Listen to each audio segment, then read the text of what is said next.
मानव व्यवहार बहुत ही जटिल है। आसानी से समझ नहीं आता कि कौन भीतर से कैसा है। सालों बीत जाते हैं तब भी पता नहीं चलता कि हमारी तो आस्तीन में ही सांप है। कोई व्यक्ति ऊपर से मीठा होता है तो अंदर से जहर, कोई ऊपर से कठोर होता है और अंदर से नरम। एक लोक कथा है जो बड़ी ही रोचक है, जो मानव व्यवहार का पाठ पढ़ाती है। चलिए जानते हैं उस कथा को। एक गांव में एक ब्राह्मण रहता था। उसके विवाह को कई साल हो चुके थे, परंतु उसकी कोई संतान नहीं हो रही थी। वह मंदिर में जाकर जप तप करता संतान प्राप्ति के लिए, और उसकी पूजा सफल हुई और उसके बाद उसे पुत्र की प्राप्ति हुई। परंतु कुछ ही सालों के बाद उस बालक की असमय मृत्यु हो गई। ब्राह्मण बहुत निराश था। ऐसे ही रोते हुए ब्राह्मण शव को लेकर शमशान पहुंचा। पुत्र का चेहरा देखकर वह क्रियाक्रम नहीं कर पा रहा था। उसे पुत्र प्राप्ति के लिए किए गए जप तप और पुत्र का जन्मोत्सव याद आ रहा था। पुत्र बहुत छोटा था, इसलिए परंपरा के अनुसार जलाने की बजाय भूमि में उसे दफनाना था। ब्राह्मण को हिम्मत नहीं हो रही थी अपने पुत्र को अंतिम विदाई देने की। शमशान में गिद्ध और सियार रहते थे। दोनों शव को देखकर बड़े ही खुश हुए।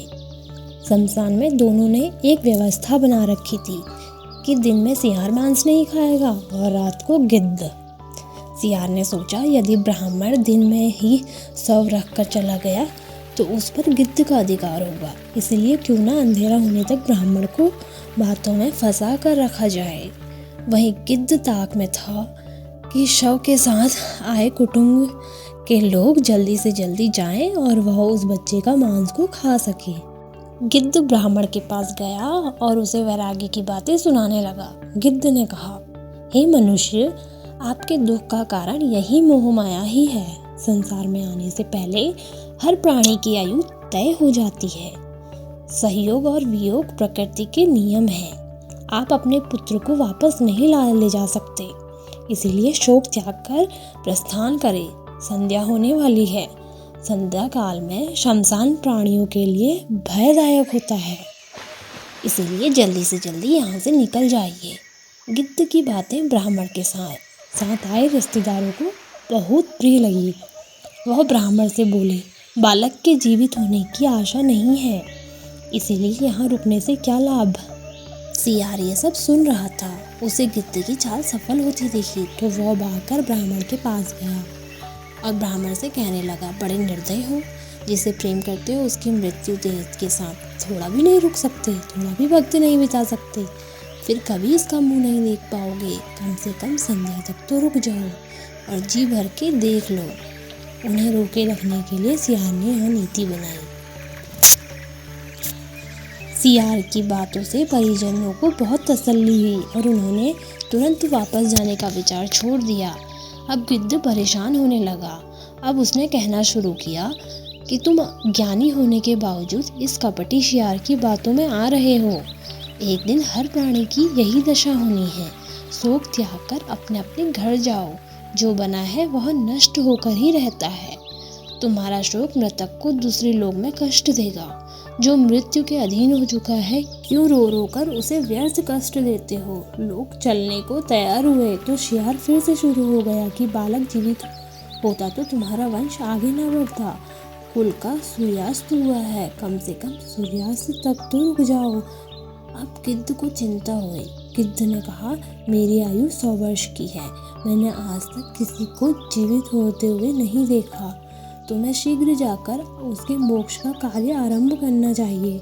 अब सियार ने कहना शुरू किया, जब तक सूर्य आकाश में विराजमान है देवी चमत्कार हो सकते हैं। रात्रि में आसुरी शक्तियाँ प्रबल होती हैं। मेरा सुझाव है कि थोड़ी प्रतीक्षा कर लेनी चाहिए। अब सियार और गिद्ध अपनी अपनी तरह से ब्राह्मण को चालाकी में फंसा रहे थे। ब्राह्मण का परिवार तय नहीं कर पा रहा था कि वह क्या करे। तभी वह सियार की बातों में आ जाते और कभी गिद्ध की बातों में। आखिर में पिता ने बेटे का सर गोद में रखा और जोर जोर से विलाप करने लगा। उसके विलाप से शमशान भी कांपने लगा। तभी संध्या ब्राह्मण पर निकले महादेव और पार्वती वहां पहुंचे। पार्वती जी ने बालक के परिजनों को देखा तो वह बहुत दुखी हुई। उन्होंने महादेव से बालक को जीवित करने का अनुरोध किया। महादेव प्रकट हुए और उन्होंने बालक को 100 वर्ष की आयु दे दी। गिद्ध और शियार दोनों के दोनों ठगे के ठगे रह गए। गिद्ध और शियार के लिए आकाशवाणी हुई, तुमने प्राणियों को उपदेश तो दिया, किंतु अपनी सांत्वना के बजाय तुम्हारा स्वार्थ निहित था, इसीलिए तुम्हें इस निकृष्ट योनि से शीघ्र मुक्ति नहीं मिलेगी। दोस्तों, कहानी का सार है कि हमें दूसरों की तकलीफ में अपना लाभ नहीं खोजना चाहिए। अगर कोई दुखी है तो उसे निस्वार्थ भाव से सांत्वना देनी चाहिए। दूसरों के कष्ट पर सच्चे मन से शोक करना चाहिए। दूसरों के दुख में जो अपना लाभ देखता है और बनावटी दुख जताता है, उसे भयंकर कष्ट भोगना पड़ता है। मानव जन्म बड़े भाग्य से मिलता है और ऐसे नीच कर्म करके उस पर कलंक क्यों लगाना। सदा अच्छे काम करते रहो, दूसरों की सहायता करते रहो, अपना स्वार्थ मत देखो, शुद्ध मन से सहायता करो। फिर मिलेंगे। दोस्तों, अगर यह वीडियो आपको पसंद आती है तो लाइक, कमेंट, शेयर ज़रूर करें। धन्यवाद।